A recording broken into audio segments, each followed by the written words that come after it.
Spencer, welcome to Upswing. We're very, very happy to have you. And, we want to dive into who you are if the audience doesn't know you, besides our topic of professional poker playing and how one gets into that. Tell us a little bit about yourself. Well, hi, friends. Thank you for having me. So poker is kind of one of those funny things. I grew up in Tampa, and I was actually a competitive tennis player like my entire junior life. And I got an injury one day where I hurt my back, so I couldn't play for about 6 months. So my best friend at the time, we decided that we wanted something new to do. So poker was always on TV, and I was probably 13 or 14 years old. So they used to always, they caught us with some advertisements and kept throwing it online, play online poker for free. Well, I started playing on the free site and started doing pretty well. And his dad, we're not going to name names, but his dad was nice enough to let us go ahead and use his credit card one of these days. And we made an actual online deposit. And I think we turned $50 into about $2,500 in like 2 weeks when we were about 13 years old. Wow. And then after that, I always just seemed to enjoy it. And we were never really sure if we were good or if we were just lucky, but I've kind of been playing my entire life and try to use it as supplemental income now and in my professional career.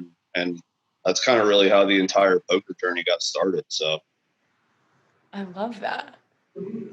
It's a lot of money to be able to turn around and feel good about it and be like, all right, I think So it's funny. So you grow up playing with like your friends and stuff like that. And, as my tennis career winded down and I decided I didn't want to try to play in college anymore and whatever the case may be, and started working and just kind of focusing on school. With my downtime, we kind of started with $20 here and there, having a couple beers with your buddies. And then you start winning those games every weekend. And then as soon as I turned 18, I was able to go to the Hard Rock because poker is legal in Florida for 18 and older. And so my 18th birthday, we went to the Hard Rock, and I think I brought like $200 and walked out with like $1,000 on my 18th birthday. The very next day, we went and played my first live poker tournament, which I ended up winning at the dog track for like another $1,100. So it was a pretty good run right out of the door as soon as I was able to start doing it legally. So it wasn't. I think it was kind of one of those things that was meant to be. profitable birthday. Yeah, it was a good start to my 18th birthday for sure. And it was nice because I wasn't old enough to blow it on alcohol, so I kept most of that money for the time being. So that was always a win. Exactly. You said that you started in college. So we were wondering, when it comes to professional poker playing, do you need a higher education to become a professional? And if so, what classes do you recommend one takes or extracurricular activities? So that's the funniest thing about poker, right? So anybody can play it, anybody can learn it.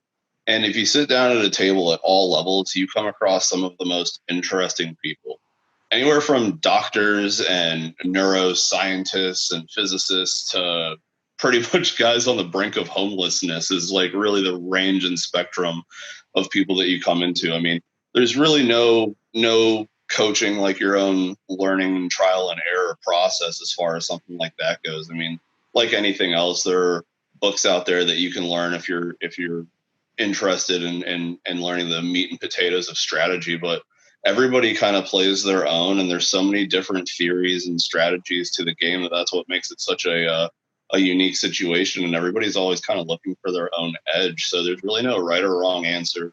There are guys that are professionals that I still keep in contact with that run training sites, and it's literally like online and live poker universities pretty much. I mean, it doesn't necessarily make you a professional if you don't know how to apply it in your life, but they give you a lot of the training tools and stuff like that. Just like anything else, they take it real serious. There's a lot of studying involved, a lot of math that you have to kind of be able to do on the fly. And the more you do it, the quicker you kind of become at it, like anything else.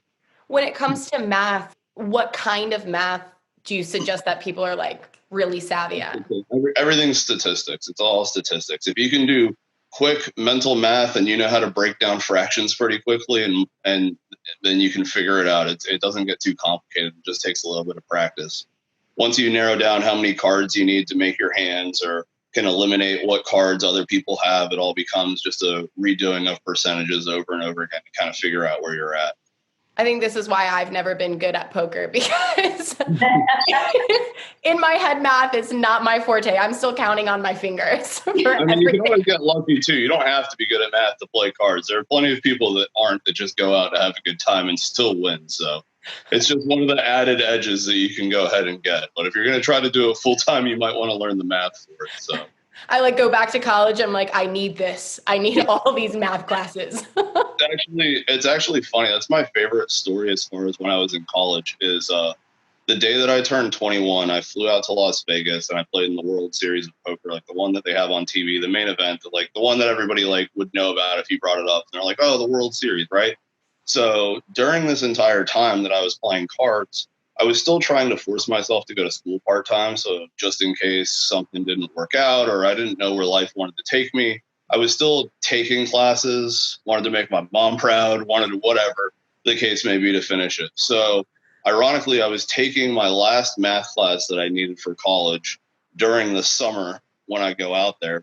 And my teacher told me that if I made it all the way through and I got to the money, that she would go ahead and pass me anyway, because she said it would be far more impressive than any test that I could take during that entire class.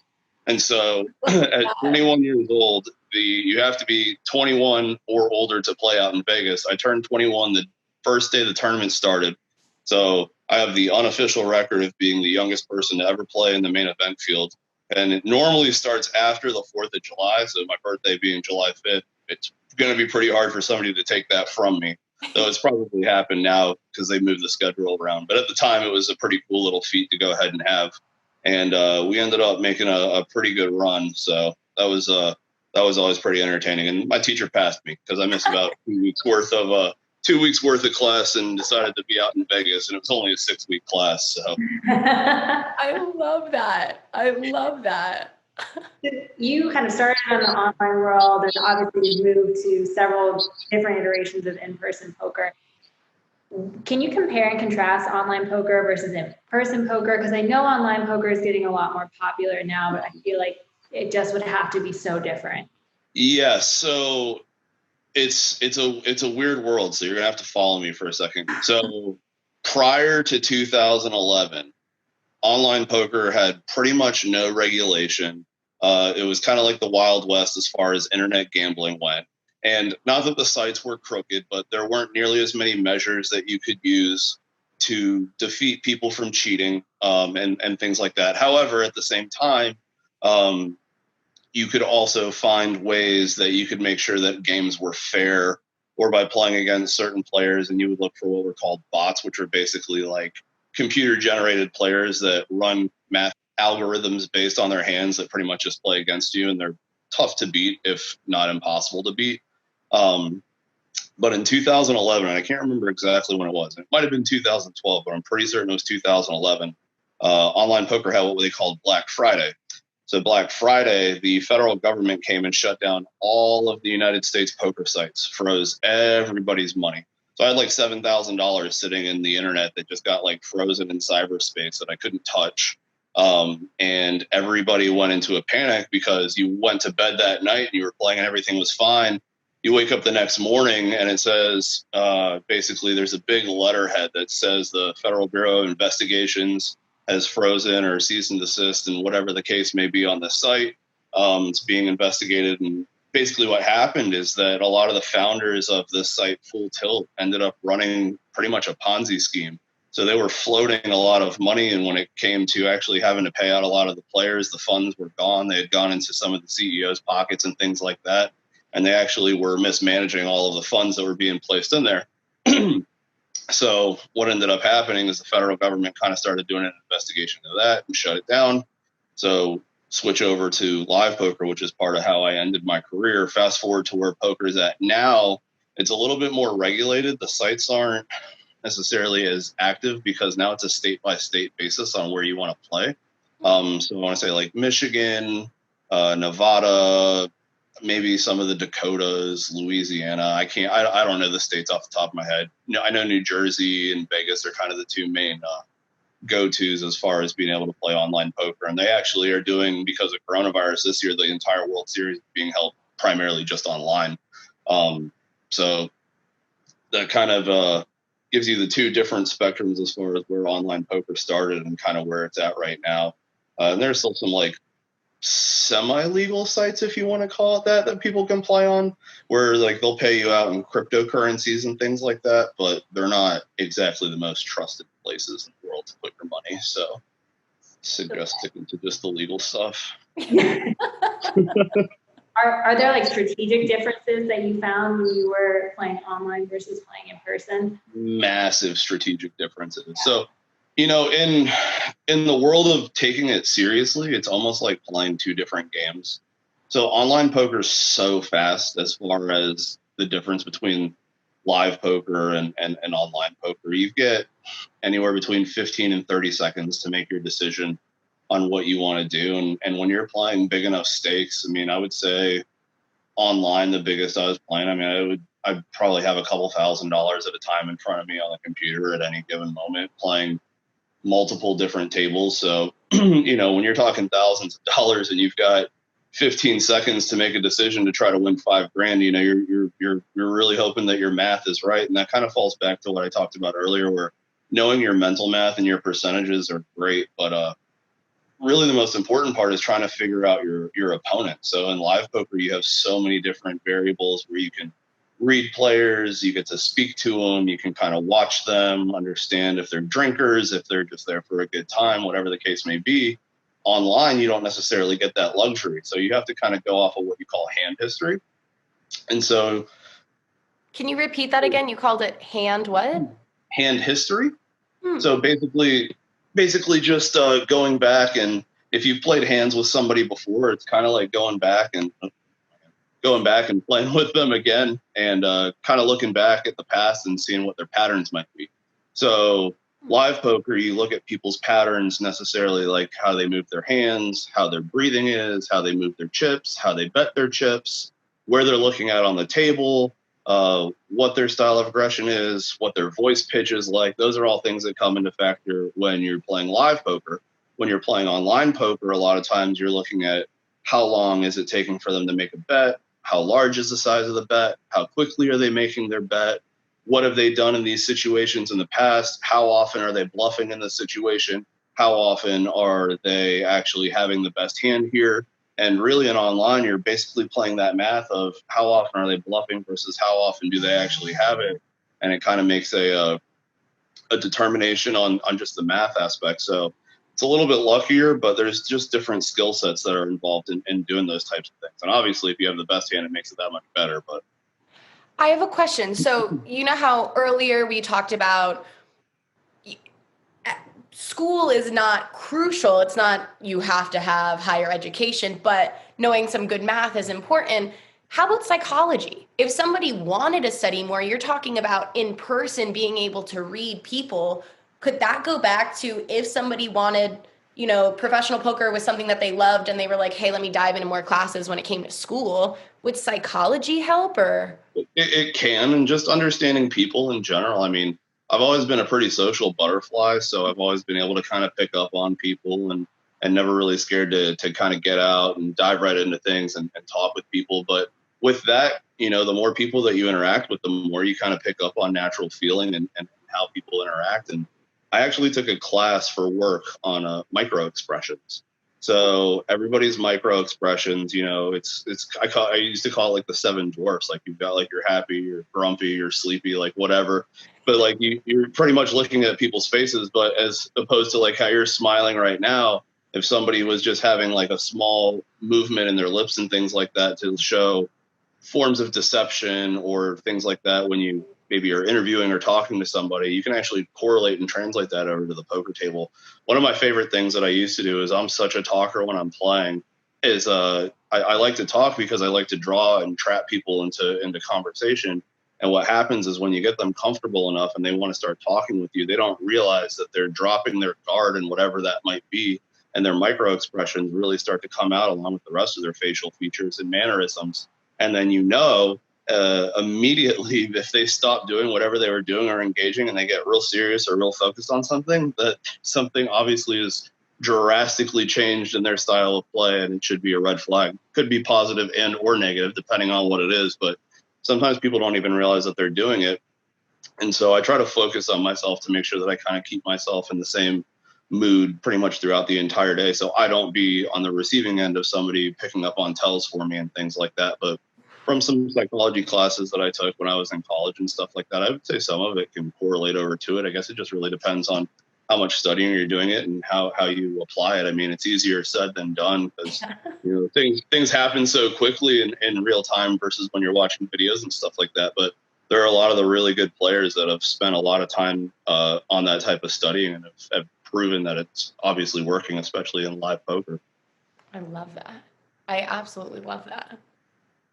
When it comes to, okay, so you said that you jumped in at 21 and that was your first time in the like professional world.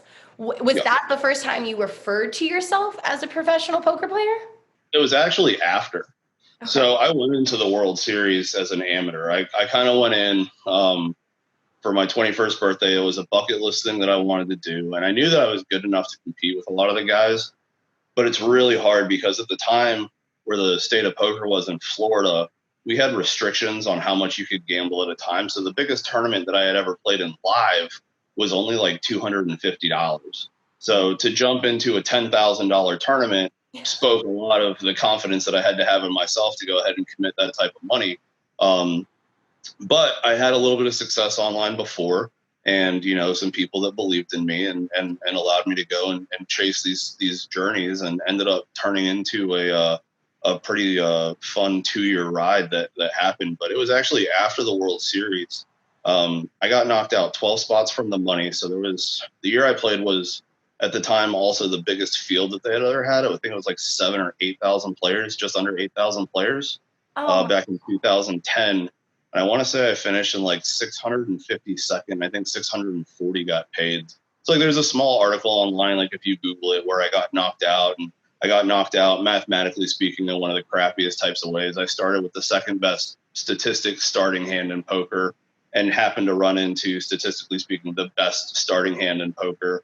And it was almost one of those situations where there was nothing else that I really could have done except prayed for the best outcome, which it didn't fall my way that way, which was frustrating because it was in the fourth day, and each day out there is 12 hours at a time. So to put that much time into it, it really actually becomes like 14-hour days when you factor in breaks and stuff like that. So it gets mentally grueling and can get pretty exhausting, especially since it was something I'd never experienced before. So the first time, do you remember was it a stranger when you were like, I'm a professional poker player? Was it just like in conversation, or what was the moment? And do you remember who it was with? And what was running through your head? It was actually my buddy Michael who started to refer to me as a pro. And, I never really thought about myself in that aspect, just because like I always carried like a small part-time job, like waiting tables and stuff like that. But I mean, I was pretty much playing poker every single night at the Hard Rock. And it got to the point that people started to know me, not necessarily for anything else than the fact that I was a regular, but I would walk in and they would move me to the front of the line. We didn't wait anymore, and we would get on tables immediately. And everywhere we go, we were saying hey to all the pit bosses. A lot of the other players started inviting us to these private games, which were a lot bigger. And that's really where I started to make a lot of my money, and they became more lucrative. But it was kind of one of those things. It's like, this is kind of my main source of income right now. So I think I'm going to keep riding this out and kind of fall back on waiting tables as opposed to waiting tables with a side of poker. I decided to kind of flip the script on myself. But I would say it was pretty much a little bit shortly after there that I had a little bit of money saved up and decided this is what I'm going to take a shot at doing. So I love that. Are there any organizations or memberships, license required when it comes to being a professional, or is it just like, what's the I mean, the parameter, what really distinguishes yourself. I mean, honestly, it's kind of a self-distinguished thing. However, there are certain accolades based on the type of tournaments that you're playing, the type of cashes that you're having. So I was primarily what you call a cash game player. So there's like two different styles of poker. You can be a cash game player or a tournament player. Cash game play is much more consistent. So it would be, I sit down with $500. Everybody else at the table has a range between $500 and $1,000. I can get up at any time that I want, and whenever I want a hand, I can get up. I can play 12 hours straight. I could play 4 hours. I could play 24 straight hours. And whatever I accumulate, whenever I decide I've had enough, it's time for me to get up. Tournament poker, everybody starts with the exact same amount of chips and pays the exact same amount of money to get in.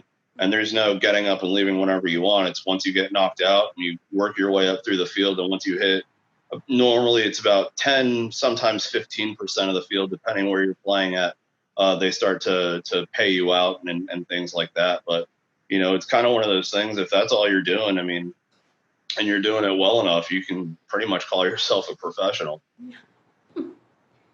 So I want to touch on something that you said earlier. What are these private games that you mentioned? All right. So previously I mentioned that back in 2010, 2011, the limits on poker were a little different than they used to be. And actually, it might have even been before that, maybe like 2009 even, 2008, 2009. I was 19, 20, 21 years old, kind of bouncing around. And so people would host what they call private games. So they're invite-only games. And they're like things that you would like see in the movie, but not in such grand scale. I mean, we weren't playing for $500,000 at a time, but you know, at any given time, there was probably $10,000 to $15,000 in the room that was at play, and we were playing, and I knew a couple people that would invite me over to these games, and normally they were friends of mine. So if they knew that a game was what we would call a soft game, which basically meant it was a beatable game, they knew it was a soft game. Me and my buddy would go, and we would try to just run up as much money as we could. And I mean, we did that about twice a week. And I would say that I was making at least $800 to $1,000 a week just playing in those small games. And at the time, it was all the money that I was trying to make. I wasn't trying to overextend myself and was making pretty good money. Unfortunately, I also had a spending habit, but. What do you mean by a beatable game? Like, meaning? So bad players, basically, that you have a bunch of guys that are bad players. So it's a beatable game for you. If you can sit down, you know, there's like a theory. It's if you sit down and you can't identify who the bad players at the table are, you're probably the bad player. So like, that's kind of like a joke that like kind of runs in the poker room. So sitting down at those games, I could identify who all the bad players were, which made me feel a lot better about myself and my ability to go ahead and win. And, you know, like anything else, you can't win every night. It's not reasonable. I mean, just because somebody's bad doesn't mean they don't have a general idea of what's going on, and everybody gets a little bit lucky. But over the course of time, I mean, you can, I was making pretty consistent money playing those games. So they were not something that I was trying to miss, but consistent enough that those were the days that I would block off if I was working at the restaurant to make sure that I didn't have to work those days. So it cost me money to go to work. If we're talking glamour, we're talking high stakes, I have to ask, what are your thoughts on Dan Bilzerian? Dan Bilzerian. He's a Tampa boy. He's a Tampa kid. Him and his brother Adam. So I never played poker with Dan. I played with Adam a couple of times at the Hard Rock once the stakes went up before he moved out of the United States and stuff like that. But, you know, I mean, Dan Bilzerian's one of those guys who there's really no fact checking what he says.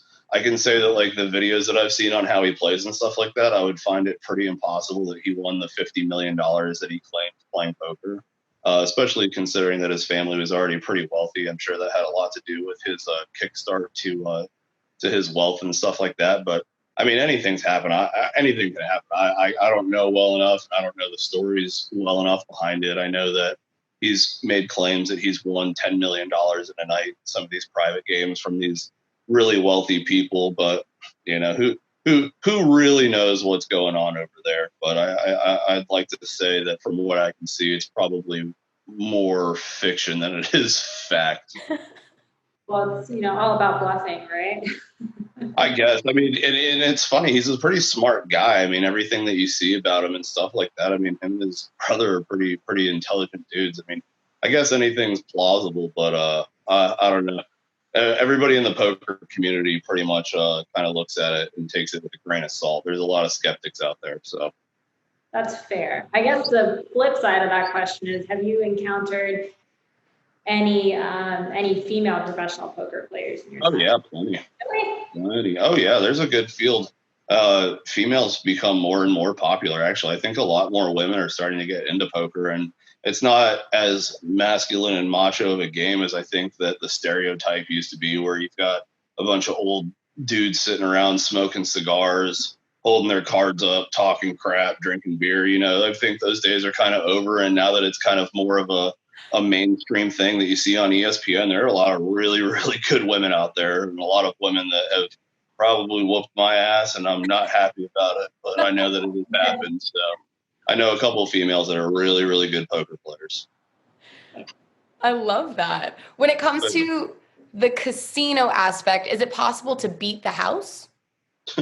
I mean, I suppose it's possible. So that's the beauty of poker, is that you're not playing against the house. Okay. You are only playing against the guy that's in front of you. So they take in cash games, which is what I primarily play, they take a fee. So every hand that you play, they take what's called a rake.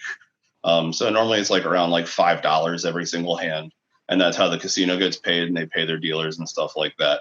So, you know, when you think of like beating the casino, those are more for games like blackjack and your slot machines and your standard stuff like that. And maybe they're beatable if you find a niche. There's a guy, if you're really interested in beating the casino, his name's Phil Ivey, probably one of the most well-recognized and well-regarded professional poker players, and was probably considered and might still be considered one of the best poker players in the world right now, but especially back around like 2004 to like 2010. I mean, he made documented like millions and millions of dollars playing. And there's a story out there about him where he took a casino for, I want to say, around like 10 to $12 million in a couple of days playing casino games. And he just happened to find an edge, and they agreed to it. And they actually sued him afterwards for him beating them at their own game to terms that they agreed to. So yeah, it's an interesting story. His name's Phil Ivey. He's a real interesting read.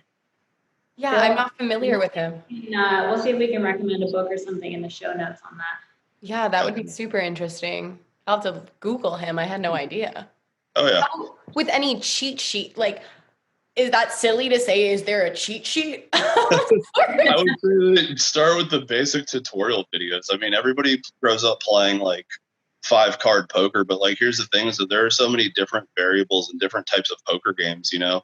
So like on TV, most people are the most recognized would be like Texas Hold'em. Everybody knows Hold'em, but then there's a limit version of that game. So no limit Hold'em is bet anything you want, regardless of what the stakes are pretty much sitting at. You can bet all of your chips at one time. Limit, obviously, as it sounds, it limits you to what they set the blinds are, which is like a blind is a forced bet to start betting. So then you have to bet in increments. Then you flip over to a game called Omaha, which is probably, I would say, almost more popular than Hold'em right now amongst poker players, especially like big time money games and gamblers and stuff like that. And it's a pot limit game. So you can bet a max of up to what's inside of the pot, where you have to be able to be pretty quick with your math. But luckily the dealers are normally pretty good about that also, to kind of keep track. And those games, there's a lot of money into it, but there's also a lot of big up and down swings too. So it's player beware, because you can have 0 to hero real fast in that game. It's anxiety just talking about it. I've been on the receiving end of both sides on many a night, so I can confidently say that when you're on the hero side, it feels pretty awesome. When you're on the zero side, it feels pretty crappy. Do you have any kind of things or mantras or thoughts that you refer back to when you're either hero or zero? You know, sometimes it's my own fault. And I always used to tell, like, you know, anybody that I used to play with or whatever, I don't mind losing if I make a mistake, because it's something that I can learn from. Mm-hmm. Even if it's a silly mistake or a mental error from maybe being tired or pushing myself too long through the day. But no matter what, and it's just part of variance in poker, taking what we call a bad beat, where you're just such an overwhelming favorite to win a hand and still losing, it's just one of the most painful things in the world. But there's just nothing that you could have done differently, and knowing that you did everything right and still lost just sucks, no matter how many times it happens to you. Yeah. Yeah, that's fair. Yeah. So when you go into a game, do you have like a good luck charm, or do you have any specific gear that you bring into a situation with you? Does that make sense? You know, just my sweatshirt, because it's always so damn cold inside the casino. Like everybody always makes jokes and they're like, oh, poker players are always wearing their hoodies and stuff like that. I'm like, yeah, they also keep it like 60 degrees in there. It's not nearly as much of a fashion statement as everybody might possibly think. It's just dress comfortable and bring enough clothes where you can try to stay warm because it can get pretty damn cold in there. But, you know, I don't really say that I have like a good luck charm. When I played the World Series, my buddy Matt had gone out there with me and we ate at the same place for breakfast every day, just kind of as a good luck thing. I mean, kind of more for fun than for anything else. But, you know, I mean, I'm not overly superstitious, especially when I'm playing poker, because you just gotta try to stay as level headed as possible. When you start going down the realm of superstition, or I always get lucky with these hands, or whatever the case may be, you start to get yourself in a little bit of trouble. So, Yeah. When it comes to, okay, so when you're going to work your way up from the amateur level to the professional level, we talked about that there's not really a certification or any kind of license or anything. Is there awards along that path? so kinda. So different tournament structures, the way that they do them, normally actually offer like player of the years or player of the series or whatever the case may be. And just like anything else, magazines and stuff like that. So there used to be a magazine, Fluff Magazine, and Poker News would be like the ESPN of poker, basically. It's pokernews.com. And they travel and follow all of like the circuits. So like the World Series travels to a different location every couple of weeks or every week, depending where it goes. And they call those circuit events. So they're like, would be like the equivalent of like minor league events. You know, there's lots of money that's out there. And then some of the other locations end up being a little bigger. And then you get to the summertime when the World Series starts out in Vegas. And that's kind of when everybody gets excited because you can win your World Series bracelet, which is kind of like the mecca of poker. If you're able to win a World Series bracelet, it's kind of like a I've made it status type thing. And what's beautiful about it is that there are so many events now. Before it used to be so expensive, the cheapest event to play, I think, used to be like $2,500. Now they've got events, I want to say all the way down to like $500 to start the series. But then they also have events all the way up to $100,000 a person to get. So kind of pick your price and hope for the best, I guess, if that's what you're looking at it. So, but when you want to get into it, it's good that there's lower options. But yeah, so there's the World Series, there's the World Poker Tour, there's the Heartland Poker Tour. So, you know, there are different awards, and you get what are called Player of the Year points based on it, and they kind of keep track of it. So there's actually like a poker ranking as far as tournament players go.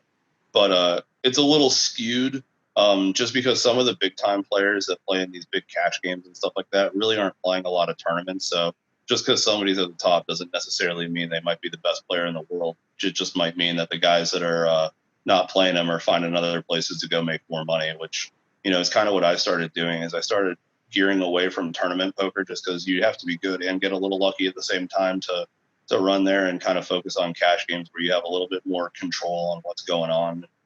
You know, money talks instead of just one buy-in and everybody kind of starts the same. It kind of lets you flex muscle, I guess, at the table a little bit, knowing, you know, kind of what everybody's financial situation is. When you play with people long enough, you kind of start to get an idea where they stand and who's uncomfortable playing big hands and who thrives under it. So yeah,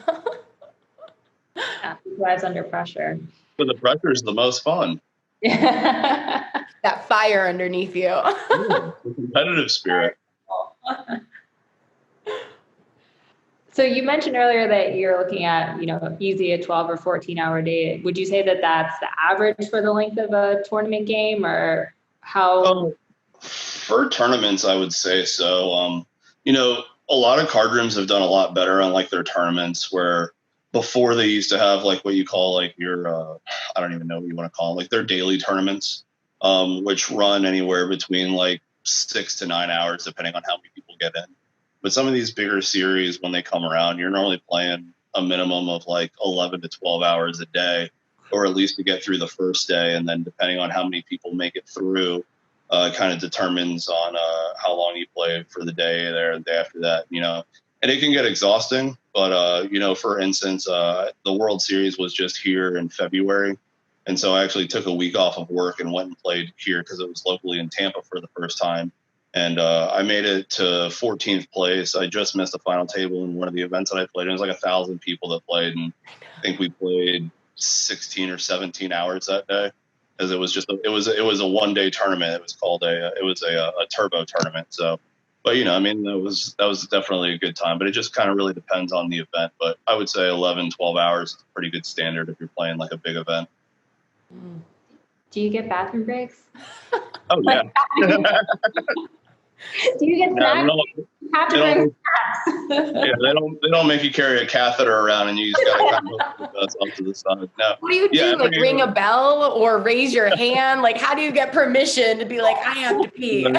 No, they give you breaks. So you get a tournament clock. So there's a clock that literally winds down and tells you when your next break is coming. So in those tournaments, it's normally it's 90 minutes to every 2 hours. It kind of just depends on where you're at. So like when I played the main event over in Vegas, it was every 2 hours. The World Series here, I want to say we did every 90 minutes, but it could have been every 2 hours. I don't really remember. They're all a little different. How long are those breaks? Is it enough to go to the bathroom and get some food or? Kind of. Luckily, you've got the waitresses that go around and can kind of handle a lot of that for you.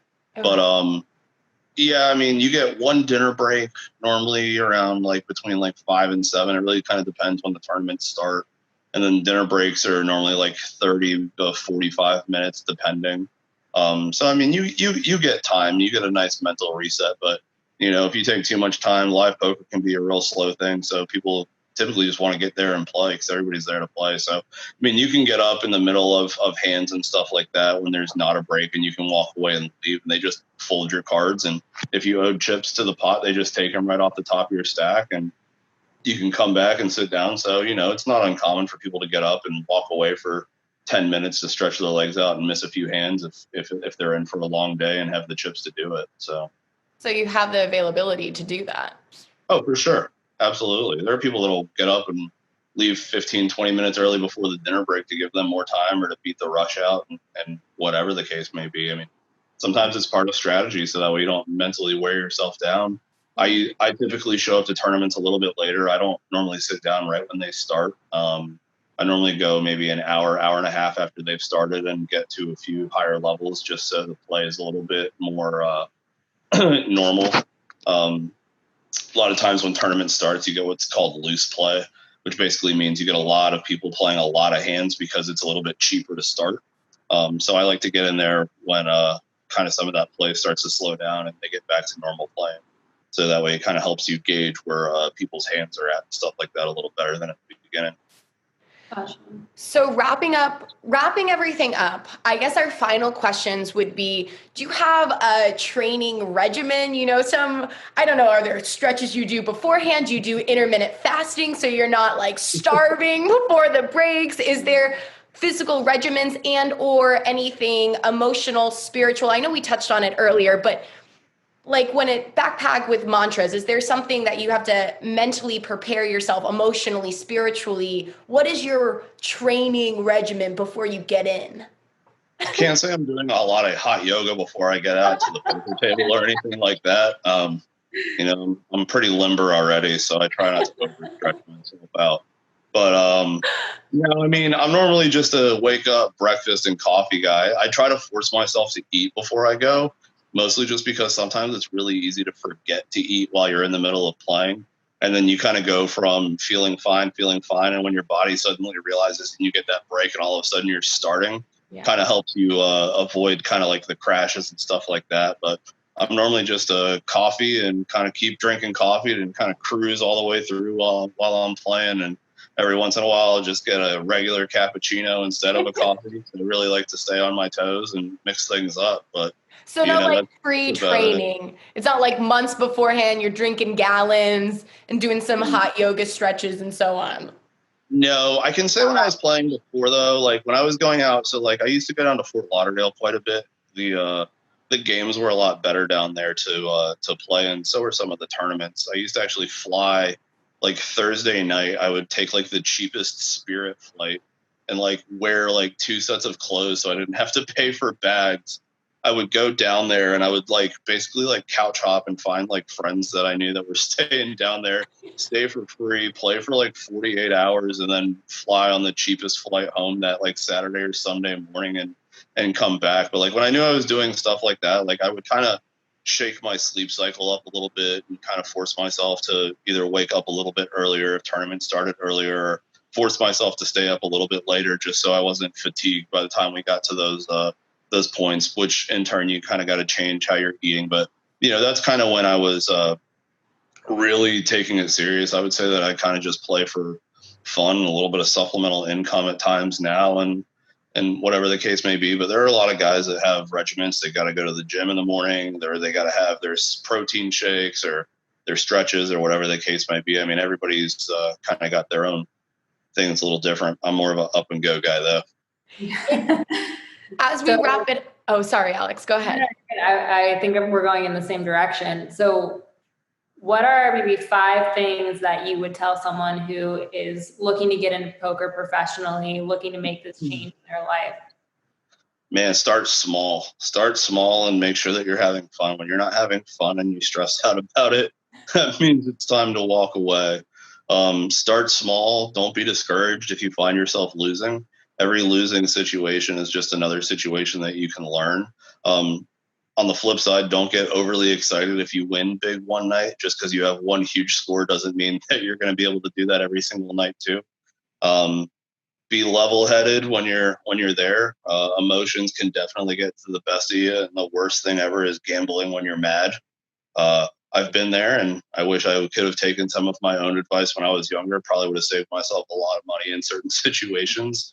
But I don't know if I necessarily have 5, but those would definitely be the things that. And study. You got to make sure that you study. So when I was really taking it serious, I kept track of every session. I kept a log of how many hours a day I was playing, how much I was buying in for, and then I would actually factor in what my hourly rate was for that day to make sure that I was actually still profitable at the end of every single month. So as long as you were profiting at the end of every single month, I kept trucking along. So. Wow. Perfect. Thank you so much. Yes. Thank you, Spencer. That was amazing. A lot of insight. And I mean, I just need to take some math classes and then I feel like I can jump into professional poker. Watch some YouTube videos. You'll be there in no time. That's the beauty. Anybody can go sit down. We'll go to the Hard Rock one night. Actually, on that note, could we snag one of those online universities from you to share with our listeners in case they do want to take a more structured approach?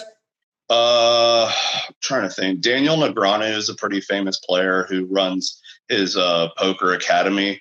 I'm trying to think. I never really used or went on any of them. I actually ironically think there's something called Upswing Poker that's a poker school as well. I'm pretty certain that that's one of the training sites. You can go on, there's a forum that's called the 2+2 forum where a lot of guys will post hands, and it's almost like a poker blog that people kind of go, like poker Reddit pretty much, that people kind of go back and forth on. But there's a lot of free training stuff that's out there.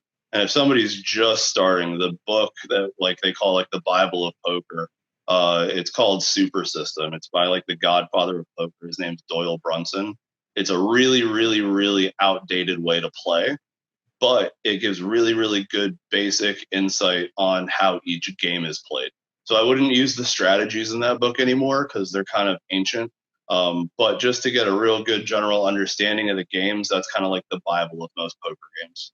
A lot of guys grew up and first read that book as their first book on how to play a bunch of different stuff. So I love that. Thank you so much, Spencer. We loved having you. You are welcome. Thank you. Thank you. Thank you. All righty. All right.